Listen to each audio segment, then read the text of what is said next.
Radhe welcome back to a new mini blog. 14ই May সকাল সকাল আমরা বেরিয়ে পড়েছি ওয়াটার পার্কের উদ্দেশ্যে।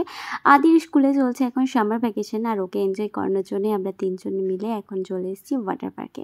আর ওয়াটার পার্কের আমবাগান থেকে আদি একটা আম কুড়িয়ে পেয়েছে শুরুতেই, তো সেটা পেয়েও ভীষণ খুশি।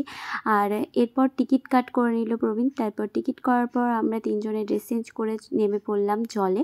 আর আমরা একদম ওপেনিং টাইম থেকে পুরো একদম যতক্ষণ না ওয়াটার পার্কটা ক্লোজ হয়েছে আমরা ততক্ষণ ছিলাম। মাঝে একবার খালি লাঞ্চ করতে জল থেকে উঠেছিলাম। আমরা ভীষণ এনজয় করেছি।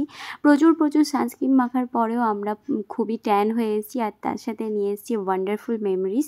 আর আদির সাথে সাথে আমরাও ভীষণ এনজয় করেছি। এরপর বিকেল প্রায় 5:30 নাগাদ আমরা বেরিয়ে পড়লাম আমাদের বাড়ির উদ্দেশ্যে। আর যেতে যেতে আমরা হঠাৎ করে রাস্তায় একটা পদ্মপুকুর দেখতে পেলাম, ভীষণ সুন্দর। আর আদি ফার্স্ট টাইম পদ্মপুকুর পদ্ম ফুল দেখলো।